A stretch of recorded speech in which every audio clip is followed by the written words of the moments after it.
Vatican grants an exemption from restrictions on the traditional Latin Mass to a parish in Texas. Bishop Michael Sis requested the exemption for a parish in his Diocese of San Angelo in West Texas. Bishop Sis said he made the request with a total openness to the will of God. This is believed to be the first exemption made to Traditionis Custodes made under the pontificate of Pope Leo XIV. A new article purports to shed light on the questionnaire that led to Pope Francis's restriction of the traditional Latin Mass.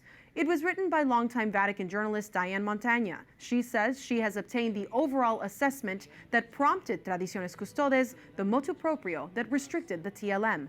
Montagna says the majority of bishops said that restrictions to the TLM would cause more harm than good.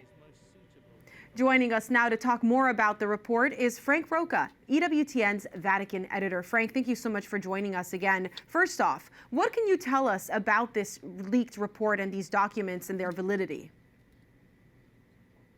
Well, the Vatican journalist, longtime Vatican journalist Diane Montagna, who publishes independently, got what she said were excerpts from a report that was put together in 2020 based on a consultation of the world's bishops about what they thought about the celebration of the Latin Mass.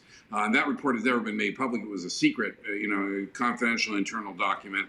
But she got these excerpts that she said showed that most of the bishops were fine with continuing the policy under Pope Benedict of allowing, basically, in general, the celebration of the old Latin Mass.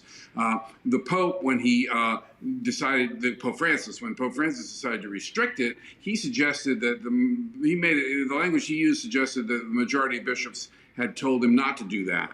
Had told them that they were upset and wanted an end to it. So if that's true, it shows that there was an important discrepancy, and the Pope might have even been misleading in stating his reasons. Now, the Vatican hasn't explicitly confirmed the validity of these texts, but basically they have confirmed that they are a partial reading, a partial record, but they stress that there are other records which they haven't released. One of the major questions that Pope Leo has surfaced for him specifically is the question of his view toward the traditional Latin Mass or Mass in Latin in general. Will this article prompt him to act?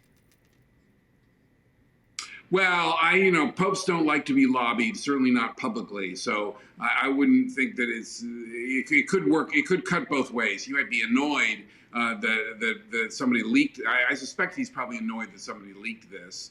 And so that, on balance, that's not a plus.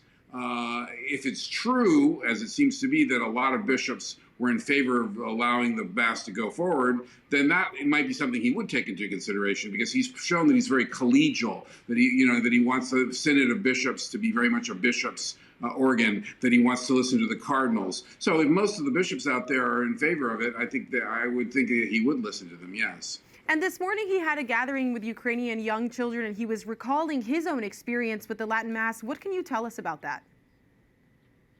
Well, I was curious. Maybe no coincidence that he mentioned that when he was growing up, for part of the time, that the Mass was in Latin. And then later the Mass was in the modern languages, the local languages. And he basically said that in either way, it's still worship. It's worshiping God and together. So maybe he was sending a message to adults, too, to not fight about this, that there's room for both points of view. That might be an overreading, but it's certainly one that makes sense. Thank you so much, Frank. We'll be following up on this story.